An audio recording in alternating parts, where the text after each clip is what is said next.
నమస్కారం, మీరు చూస్తుంది ఐ డ్రీమ్. నేను మీ కీర్తి. మనందరికీ ఎంతో సుపరిచితులైన ఆచార్య కాకనూరి సూర్యనారాయణమూర్తి గారు ఈ రోజు మనతో పాటు ఉన్నారు. నమస్తే గురుగారు. నమస్కారం అమ్మాయి. గురుగారు, శ్రావణ మాసం వచ్చేస్తుంది కదా, బోలెడన్ని ధర్మ సందేహాలు. అసలు 12 మాసాలు ఉన్నాయి కదా గురుగారు, ఎందుకు శ్రావణ మాసానికి ఇంత ప్రత్యేకత? ఎందుకంటే ఈ మాసానికి నభో మాసం అని పేరుంది వేదంలో. మధుశ్చ మాధవశ్చ శుక్రశ్చ శుచిశ్చ నభశ్చ నభస్యేషోర్జశ్చ సహస్యశ్చ 12 మాసాలకి పేర్లు. నభము అంటే ఆకాశం. ఈ ప్రపంచాన్నంతటినీ కూడా శాసించేటటువంటి శక్తి విష్ణువు. విశ్వవ్యాపకశీలత్వమైనటువంటి ప్రాణశక్తి చైతన్యము విష్ణు స్వరూపము.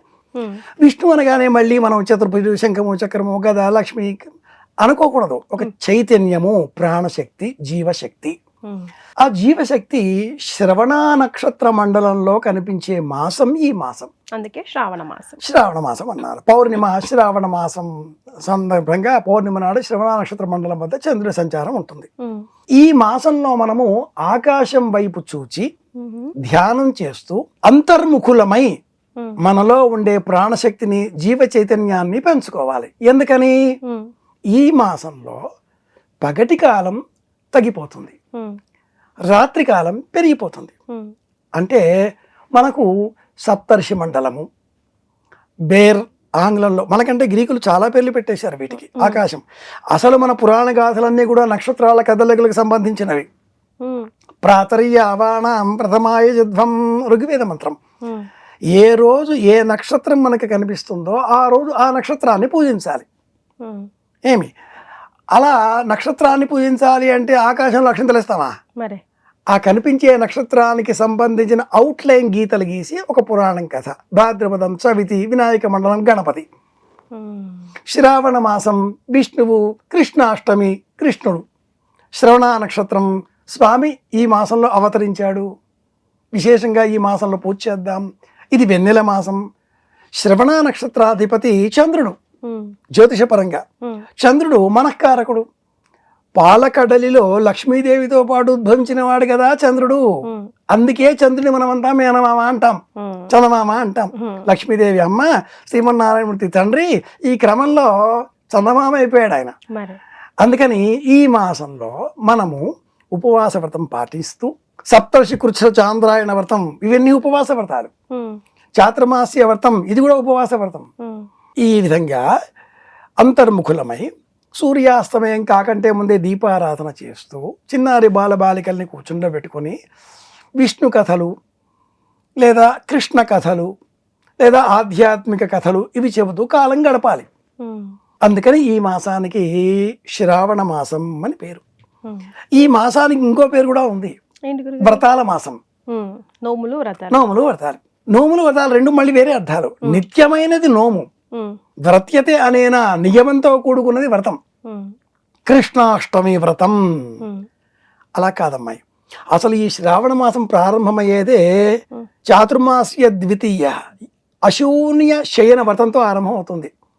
శ్రావణ శుద్ధ విధియ రోజున భార్యాభర్తల మధ్య తగవలు లేకుండా, దాంపత్యం గొడవలేవి రాకుండా వాళ్ళిద్దరు ఎలకాలం కలిసి ఉండాలనే ఉద్దేశంతో మన పురాణాలు ఒక వ్రతాన్ని సూచించాయి. ఆ రోజున వాళ్ళిద్దరూ నిద్రించడానికై ఉపయోగించేటటువంటి చాప, దిండు, పరుపు, మెత్త, పానపు వీటిని దానం ఇవ్వాలి. అలాగే రవ్వ లడ్డు వీటిని సిద్ధం చేసి శ్రీమన్నారాయణమూర్తి పవళించి ఉన్నట్లుగా ఉండే అర్చామూర్తి, పాద సంవాహనం చేసే లక్ష్మీదేవి, శేషపానపు అలాంటి అర్చామూర్తి కానీ ఫోటో కానీ సేకరించి ఇంట్లో స్థాపితం చేసి పూజ చేసి ఈ రవ్వ లడ్డూలని నివేదనగా అర్పించి భార్యాభర్తలు ఒకరికొకరు ప్రసాదంగా ఇచ్చుకోవాలి. తీపి తినాలి, తీపి మాట్లాడాలి కదా. మనం మంచి కోరుకోవాలి అంటే తీయగా మాట్లాడాలి. నోట్లో తీపి పదార్థం వేస్తే తీపిగానే మాట్లాడతాం కదా. ఉండండి మీ కాళ్ళు ఇరగొడతానని ఆవిడంటే ఆయన ఎప్పుడు ఊరుకుంటాడు? తమలపాకుతో నేనొకటంటే తలుపు చెక్కతో నే రెండంట అన్న కాలం వచ్చేసింది ఇప్పుడు బయట అంతా. అలా కాకూడదు. ఇది మొదటి వ్రతం. అది కాగానే నాగల చవితి, నాగుల పంచమి అది చేస్తాం. అది కాగానే ఎలా వస్తాయి తెలుసునా అమ్మాయి, ఈ నెలంతా కూడా వరుస పెట్టి. ఇప్పుడు శ్రావణ సోమవారాలు శివారాధన చేయాలి అని ఏ పుస్తకంలో ఉంది? స్కాంద పురాణంలో ఉంది. ఎలా చేయాలో కూడా ఉంది. నభోమాసేందువాసరే, ఈ మాసం నభోమాసం కదా, ఇందువాసరం సోమవారం కదా, శివారాధన నక్తం చేయాలి, ఉపవాస వ్రతం పాటించాలి. శ్రావణ శనివారాలు వెంకటేశ్వర దీపారాధన. ఇది ఏ వ్రతంలో ఉంది, ఏ పుస్తకంలో ఉంది, ఎక్కడ చెప్పారండి? ఆదిత్య పురాణంలో ఉంది.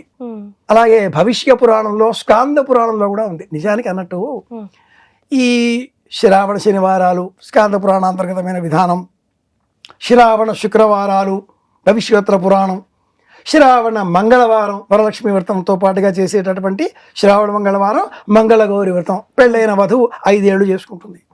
ఇలా చేయడంలో ఈ శ్రావణ మంగళవారం వ్రతం కూడా భవిష్యోత్తర పురాణంలో వ్రతం ఉంది. ఈ వ్రతాన్ని ఎలా ఉద్యాపనం చేయాలనేది స్కాంద పురాణంలో ఉంది. పురాణాలన్నీ ఈ వ్రతాలన్నీ కూడా అత్యధికంగా శ్రావణ మాసంలోనే చేయాలి అని చెప్పడంతో ఈ మాసాన్ని వ్రతాల మాసము అన్నారు. ఇంకా చెప్పాలి అంటే శ్రావణ పౌర్ణిమ, జంధ్యాల పౌర్ణిమ, రాఖీ పండగ, జన్మాష్టమి. నిజానికి ఈ రోజున నాగబలి అన్న పేరిట సర్పాలను పూజించాలి. ఈ రాఖీ పండుగ అనేది ఉత్తరాయుకులుగా నుంచి వచ్చేసింది, నార్త్ ఇండియా నుంచి వచ్చేసింది. ఆ రోజున సర్పాలను పూజించాలి.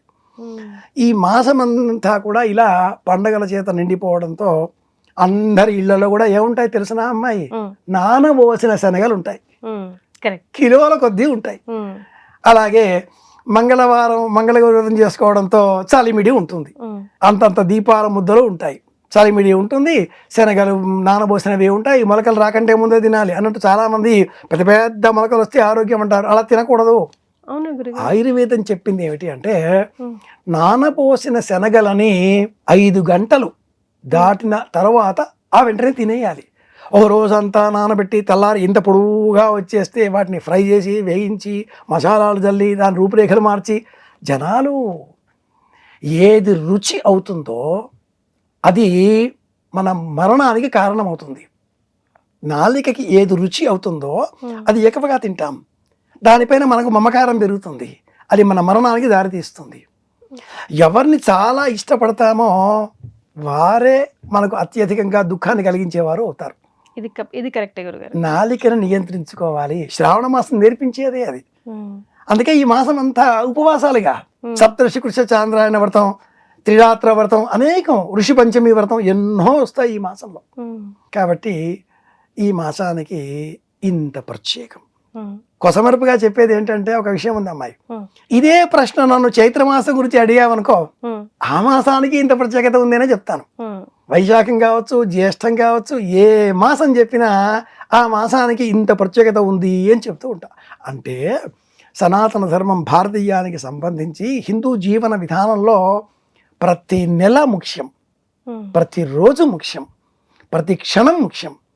అదేదో సినిమా మధ్యన వచ్చిందే ప్రతిరోజు పండగే అని చెప్పి, నిజానికి ప్రతి క్షణం కూడా పండగ. మనకు 1440 నిమిషాల కాలం ఒక్క రోజులో ఉంటే ప్రతి క్షణం కూడా మనం ఆనందంగా బతకాలి.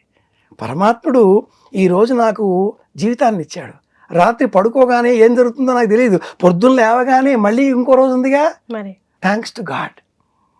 సైకాలజిస్టులు ఈ మధ్యన ఒక మాట చెప్పారు, గుడ్ మార్నింగ్ అంటూ భార్య భర్తకి మెసేజ్ పెడుతూ ఉంటుంది, అవుట్ డేటెడ్ అలా పెట్టద్దు. Welcome for the beautiful day, a day is waiting for you, let us plan for today is a beautiful day. ఇలా మార్చేసి పెట్టండి, అంటే క్షణాన్ని ఆనందంగా బతకండి అంటూ సైకాలజిస్టులు కొత్తగా చెప్తున్నారు. ఇది ఏనాడో మన హిందూ జీవన విధానం చెప్పింది. కాబట్టే జపం అన్న పేరిట మీకు నచ్చిన దైవనామాన్ని మనసులో స్మరిస్తూ శ్రీమాత్రే నమః, అది ఆనందం. ఇది రహస్యం. ధన్యవాదాలు. కృష్ణార్పణం.